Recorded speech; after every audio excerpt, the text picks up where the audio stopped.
నెరవేరును. ఈ రాకడ సిద్ధపడాలి. త్వరలో వచ్చే రాకడ కాదు, దొంగలా వస్తాడు చూడండి.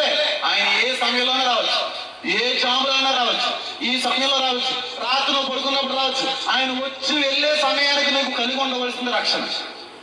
రక్షణ పొందుకుంటే చచ్చిపోగానే ఈ శరీరాలు మహిమ శరీరాలుగా అర్థపడతాయి. జరిగేది ఏంటని 2 నిమిషాలు చెప్తాను చూడండి. అర్థమేలా చెప్పేసి వేస్తాను. ఎవరైతే బాప్తిసం పొందుకుంటారు, ఎవరైతే యేసు క్రీస్తు వారి యొక్క రక్తంలో కడగబడతారు, ఎవరైతే ఆత్మరక్షణ పొందుకుంటారు, ఎవరైతే క్రీస్తు యేసుని నిజమైన దేవుడిని అంగీకరిస్తారో వారందరూ రక్షించబడిపోయారు. వారందరూ రక్షించబడ్డారు, సందేహం లేదు. వాళ్ళందరూ ఎత్తబడతారు. చిన్న నీకేం పాపాలను కుదిరేయండి, 6 మాసాలు లేకుండా ఎత్తపడకుండా ఎత్తపడతాం. ఎలా జరుగుతుందంటే ఇప్పుడు ఇలాగే మాట్లాడుకుంటున్నాం. పడుకునే వాళ్ళు పడుకున్నారో, టీవీ చూసే వాళ్ళు టీవీ చూస్తున్నారు, జర్నీ ప్రయాణాలు ఉన్నారు, వాకింగ్ వినే వాళ్ళు వాకింగ్ ఉన్నారు.